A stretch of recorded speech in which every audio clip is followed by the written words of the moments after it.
At Crimson Lights, Phyllis tells Summer she has to do self-care in order to care for her loved ones. This Christmas is going to be brutal for Daniel. Summer can't even imagine what he and Lucy are going through. Suddenly they get a text from Daniel asking them to come over. At Daniel's place, he struggles through his front door with a Christmas tree. He calls for Lucy, who is surprised. "I didn't think we were going to have one this year." Daniel knows that it might feel a little weird to do it, but he feels like it would be pretty awful not to. "Your mom's gone. That hurts. Nothing's going to change that." But she loved Christmas and decorating the tree. Lucy was always her helper with that, so he thought they could try and do it together. For Mom. Daniel tells Lucy they can put up the tree, make treats, and put on her grandpa's Christmas album. Lucy doesn't think she can do this. Daniel knows it will be hard, but he wants to try. Lucy says it feels wrong trying to have fun without her. Daniel argues that she'd want them to be happy. Lucy grimaces. Daniel will do the tree, and if she hates it when he's done, they'll throw it out. He won't be mad. If this helps them feel closer to her mom, right now he could use that. Lucy admits she could too. Daniel asks her to put on music and they'll see how this goes. At Sharon's place, Nick asks if she's okay. He offers to get Alan back there, but she says he's done enough. She has to piece the rest together in her mind. Michael urges her to talk about it while it's fresh. Sharon recaps that she and Heather were arguing. She kept badgering her and telling her she was out of her mind. She pushed her, but she got up and went the other way. "God, I felt a hand. I felt a hand touch me. Somebody else was there." Nick says that person is the one who killed Heather while Sharon was unconscious. Sharon marvels that the guilt was tearing her up inside. But maybe I was right all along. Jordan enters the motel room and removes her wig and jacket before pouring herself a stiff drink. She flashes to talking to Ian in the prison yard, complaining to him about Claire abandoning her for the Newman money. He asked her what she'd do if she could return to Genoa City. Jordan guesses he wants her to say she'll repent or make amends. He realizes that's not what's in her heart. Walking over to the window, Jordan continues her trip down memory lane. She remembers telling Ian that if she could go back to Genoa City, she'd want revenge, not forgiveness. He admits he didn't get rid of his anger, he embraced it. Jordan says to herself, "I'll drink to that."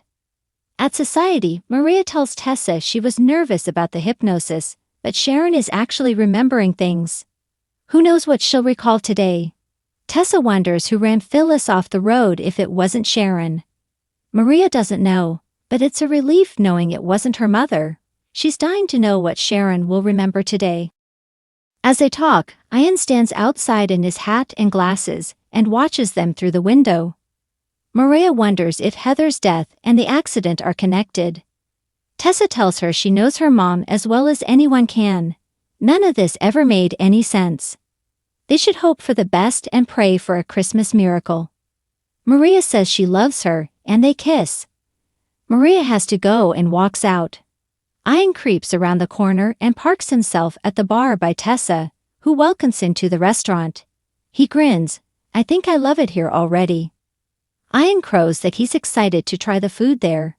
Tessa asks if he's new in town. He says he's visiting and introduces himself as Warren Masters. He says he's a chaplain in the state prison system. Tessa's interested and guesses it's very rewarding. He ruminates about helping a few folks find a higher purpose. At Sharon's place, Michael tells an angry Nick they can't take hypnosis and unconfirmed new recollections to the DA. "We need more." Nick wants to get Alan back there to learn the rest. Michael reminds him he warned not to push too far. It's a little too convenient for Sharon to just remember there was someone else in the room. Nick thinks the cops have to investigate this. The cops stopped looking into it when Sharon confessed. The cops better find the other person who was in the building that night. Sharon wonders who was in the apartment with her and Heather. Maybe they heard the shouting, or maybe they were in there already. Michael warns they need to focus on what they're sure of right now. Sharon feels so close to figuring it out. Who was in there with us? And why? Nick wonders if the person followed Sharon on purpose. In the motel room, Jordan flashes back to the prison yard as Y&R told her he was at war with himself. He had to give himself radical acceptance, the freedom to feel again. He can't tell just anyone that, however. She thanks him for sharing with her. He knows he can trust her. She nods. You can. Jordan then asks him if he could go back to Genoa City and his enemies. Would he go? He says he would punish all who harmed him and take back what is his. Does not God punish the wrongdoer? In the present, Jordan muses, I really shouldn't, but pours herself another drink. She flashes to Y&R telling her he can find a way to fulfill her need for revenge and get her out of that cage. Real miracles can happen. She paces and muses, I'm still waiting for that miracle, Y&R Ward. Tick-tock. Phyllis and Summer arrive at Daniel's apartment, where Christmas music is playing and the tree is half decorated. Lucy shows them her mom's snow globe from when she was a kid. Daniel needs help, and Summer teases that they have impeccable style, so he's come to the right place.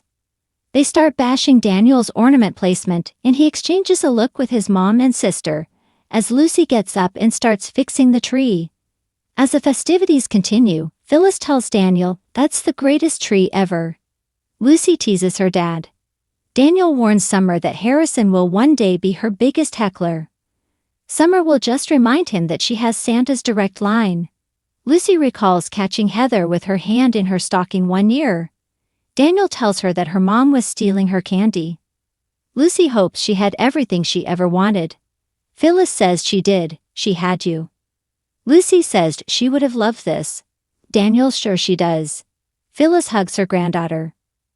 At society, Y&R questions Tessa about the woman he saw her with. She says that was her wife, Mariah. She brags about their daughter Aria and shows him a photo.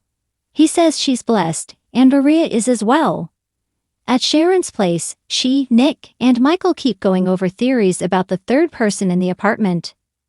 Nick wonders if the person followed Sharon. It could be the same one who messed with her medication. Michael says it could also be the person who ran Phyllis off the road. Sharon wonders who and how they will find them. Sharon can't remember if the person was beside her or behind her, but she remembers they were wearing a glove. She's unsure if it was a man or a woman. Michael will call Chance to get the ball rolling. I'll be in touch. Sharon thanks him. He tells her she's doing all the hard work. Once alone, Nick tells Sharon they're closer to making the charges go away. Sharon's scared that all they have to go on is vague memories. Until she knows this person is out there and can be caught, she can't get her hopes up. If she does and it falls apart, she doesn't know if she can survive that. Y&R rejoins Jordan at the motel, and they discuss their days at the penitentiary. She tells him he was full of surprises there. A man of the cloth who didn't demand she forgive and forget. He chuckles. It's not my style, baby. Jordan knows they have the same goals. I am grateful to you, Y&R Ward. You set me free. Y&R tells her that when he wants something, he goes right after it. She marvels that he found a woman willing to take her place. Y&R says the woman needed help. She had an illness and has little time left on this earth. It was a way for her to financially help her family before she dies. Jordan thinks it takes real insight to predict how people will behave or react to any given situation. I have finally found a man I can admire, someone I can really trust. I've waited a lifetime for you, Y&R Ward, and it's been worth every minute. Maria returns to society for her phone, which Tessa hands her.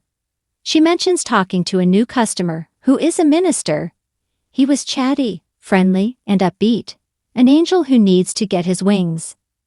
At Daniel's place, Lucy doesn't want Phyllis and Summer to leave yet. She wants to make a wish as they put on the final ornaments.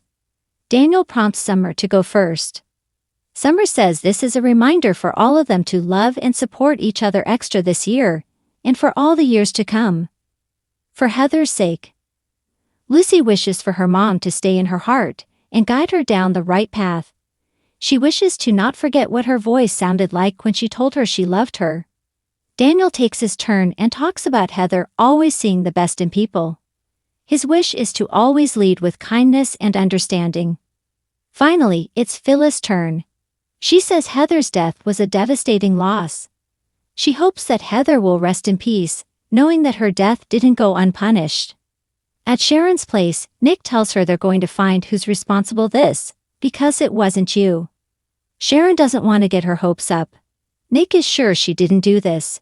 It never made sense. This changes everything, and it's not wishful thinking. It's the truth they embrace. At Society, Tessa goes on to Mariah about the prison chaplain. She says she showed him a photo of the three of them and he said they were blessed. Maria thinks it sounds like the Reverend is a very wise man. At the motel, Ian tells Jordan he didn't expect this to happen at this point in his life. She's concerned about the police and the various busybodies. This has to go exactly as planned if it's to work out. Ian tells her they will get everything that they want. They kiss.